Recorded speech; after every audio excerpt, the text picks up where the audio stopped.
নমস্কার বন্ধুরা, টেকে ট্রিপ চ্যানেলের আরেকটি ভিডিওতে আপনাদের স্বাগত জানাই।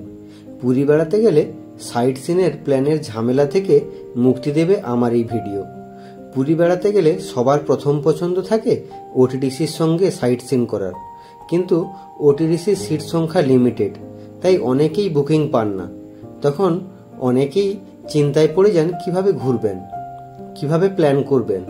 আর চিন্তা নেই, প্রাইভেট বাসের সঙ্গে ঘোরার সমস্ত তথ্য পাবেন আমার এই ভিডিওতে। আর যদি ওটিডিসির সঙ্গে ঘোরার তথ্য চান, তাহলে আমার ওটিডিসির সঙ্গে চিল্কা ভ্রমণের ভিডিওটি আই বাটনে ক্লিক করে দেখতে পারেন, ডেসক্রিপশানেও লিঙ্ক দেওয়া থাকবে। প্রথমেই মাথায় আসবে কোন এজেন্সি ভালো, কাদের সঙ্গে ঘুরব। আমার ডেসক্রিপশানে কিছু এজেন্সির নাম ও ফোন নম্বর দিয়ে দিলাম, এদের সঙ্গে ঘুরতে পারেন। প্রাইভেটে এসি ও নন এসি দুই ধরনেরই বাস থাকে। আজ আমরা করব প্রাইভেট বাসের সঙ্গে ভুবনেশ্বর ট্রিপ। এটি পুরী ট্যুরের সবচেয়ে সুন্দর ট্রিপ। বাসের উপর ডিপেন্ড করে ভাড়া পড়ে মোটামুটি 250 থেকে 400 টাকার মতো। আমাদের পড়েছিল 270 টাকা পার পার্সন। আর কেউ যদি বাসে যেতে না চান, তাহলে প্রাইভেট কারও বুক করতে পারেন। সিজন অনুযায়ী ভাড়া পড়ে 3,500 থেকে 4,000 টাকার মতো, তবে অফ সিজনে দাম কম থাকে। প্রাইভেট বাসগুলি স্বর্গদ্বার থেকে বেশ কিছুটা দূরে ছাড়ে। এগুলি ছাড়ে বিএনআর অফিসের সামনে থেকে, তাই সকাল সকাল অটো নিয়ে চলে আসুন বাস ধরতে। অটোগুলো দাঁড়িয়ে থাকে চৈতন্যদেবের মূর্তির সামনে। পুরো অটোর ভাড়া নেয় 120 টাকা, তাতে আপনি একা যান বা 6-7 জন।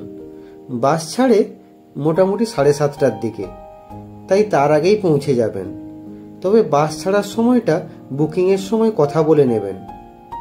অটো পৌঁছাতে লাগে মোটামুটি 20 মিনিটের মতো, তাই সেই হিসেবে অটো ধরবেন।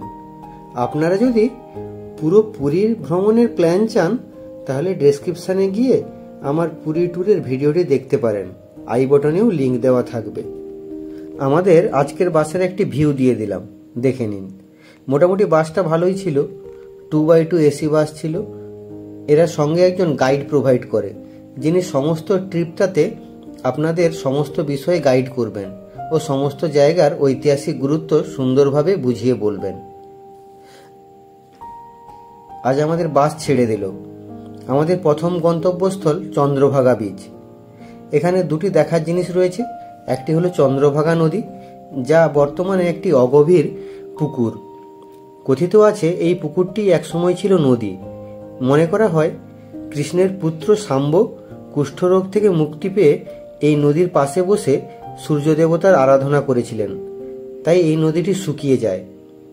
আরেক মতে এক ঋষির কন্যা, যার নাম ছিল চন্দ্রভাগা, তার রূপে আকৃষ্ট হয়ে সূর্যদেব মর্তে নেমে আসেন, কিন্তু চন্দ্রভাগা নিজেকে দেবতার হাতে সঁপে না দিয়ে এই নদীতে আত্মহত্যা করেন।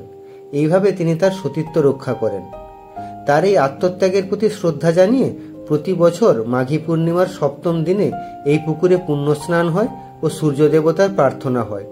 আবার কথিত আছে এখানে স্নান করলে চর্মরোগও সেরে যায়, তাই অনেকেই স্নান করেন। আর এখানে রয়েছে একটি বিচ। বিচটি খুবই পরিষ্কার, এখানে বসার জায়গাও রয়েছে। তবে এখানে বেশিক্ষণ সময় পাবেন না ঘোরার জন্য। এখানে 20 থেকে 25 মিনিট সময় কাটিয়ে বেরিয়ে পড়ুন পরের ডেস্টিনেশনের উদ্দেশ্যে। আর একটা কথা বলে রাখা ভালো, বাস ভাড়া ছাড়াও আপনাকে আরও 150 টাকার মতো গাইড দাদাকে দিতে হবে, বিভিন্ন জায়গার এন্ট্রি ফি হিসাবে। এটা দিয়ে রাখলে আপনাকে আর কোথাও টিকিট কাটার ঝামেলা পোয়াতে হবে না। আজকের আমাদের পরের ডেস্টিনেশন কোণারকের সূর্য মন্দির। চলুন যাওয়া যাক। সূর্য মন্দির বিচ থেকে 3 কিলোমিটার দূরে অবস্থিত। 9টার দিকে আপনারা পৌঁছে যাবেন সূর্য মন্দিরে। পৌঁছে প্রথমেই হোটেল থেকে খাওয়ার কুপনটি কেটে নিন, কারণ সূর্য মন্দির দেখা শেষ করেই লাঞ্চ সারতে হবে, কারণ পরে আর খাওয়ার সময় পাবেন না। কুপন কাটা হয়ে গেলে গাইড দাদাকে অনুসরণ করে ঢুকে পড়ুন সূর্য মন্দিরে।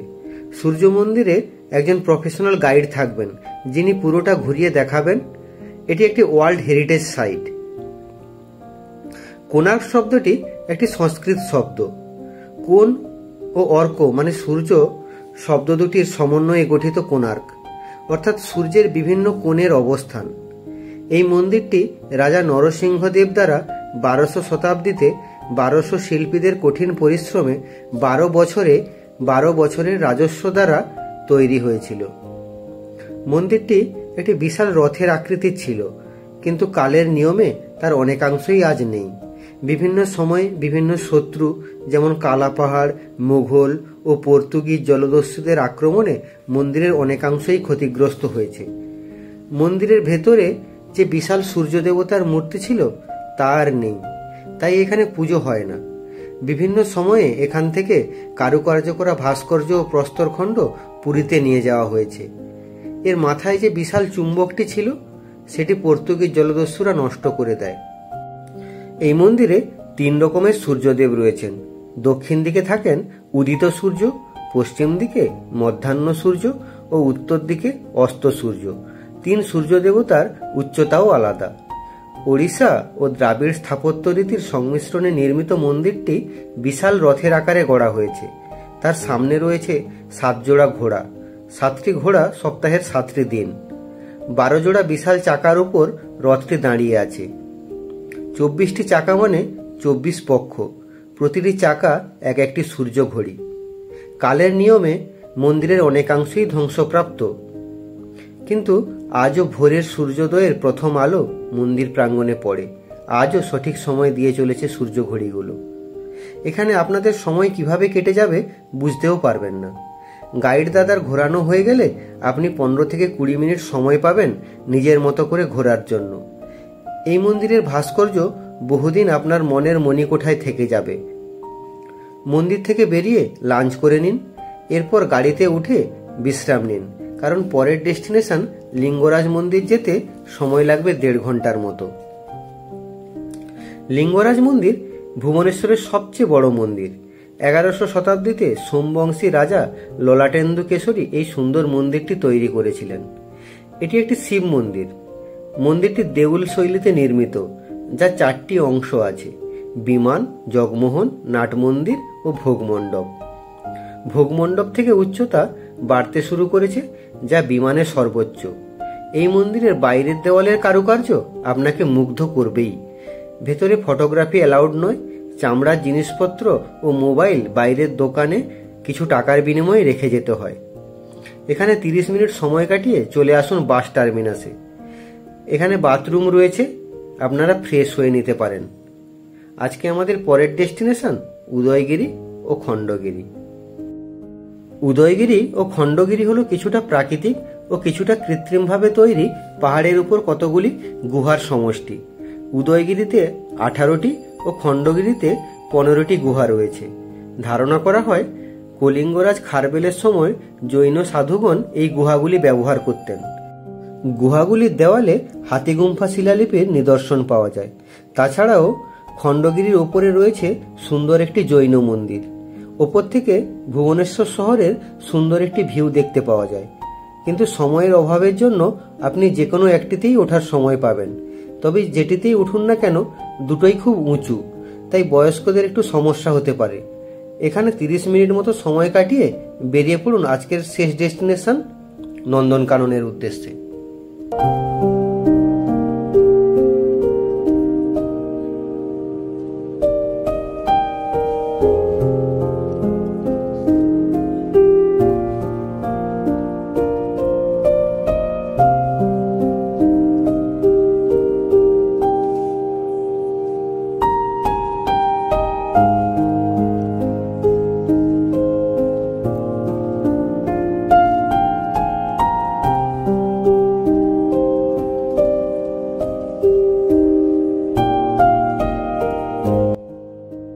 নন্দনকাননে আপনাকে টিকিট কাটতে হবে না, গাইড দাদাই টিকিট কেটে রাখবেন। এখানে 4টার আগে পৌঁছাতে হয়, না হলে গেট বন্ধ হয়ে যায়। এখানকার টাইম টেবিল ও রেট চার্ট স্ক্রিনে দিয়ে দিলাম। এখানে আপনি পায়ে হেঁটেও ঘুরতে পারেন বা ব্যাটারি গাড়িতেও টিকিট কেটে ঘুরতে পারেন। বয়স্ক লোক থাকলে ব্যাটারি গাড়িতে ঘুরতে পারেন। এখানকার প্রধান আকর্ষণ সাদা রয়্যাল বেঙ্গল টাইগার। এখানে 2 ঘন্টা সময় পাবেন ঘুরে দেখার জন্য। আপনি যদি খুব ভালোভাবে ঘুরে দেখতে চান ও জঙ্গল সাফারি করতে চান, তাহলে পুরো নন্দনকানন ঘুরতে আপনার 1 দিন লাগবে। এবার ফেরার পালা। নন্দনকানন থেকে বেরিয়ে গাড়িতে উঠে পড়ুন। গাড়ি আপনাকে পুরী পৌঁছে দেবে। আর যদি বাড়ি ফেরার থাকে তাহলে গাড়ি আপনাকে স্টেশন থেকে একটু দূরে নামিয়ে দেবে। সেখান থেকে অটো ধরে আপনি স্টেশনে যেতে পারবেন। আমার ভিডিওটি ভালো লাগলে লাইক কমেন্ট করবেন। চ্যানেলটিকে অবশ্যই সাবস্ক্রাইব করে বেল আইকনটি প্রেস করে রাখবেন সবার আগে নতুন ভিডিওর নোটিফিকেশান পেতে। আজ এ পর্যন্তই। সুস্থ থাকুন, ভালো থাকুন। দেখা হচ্ছে পরের ভিডিওতে।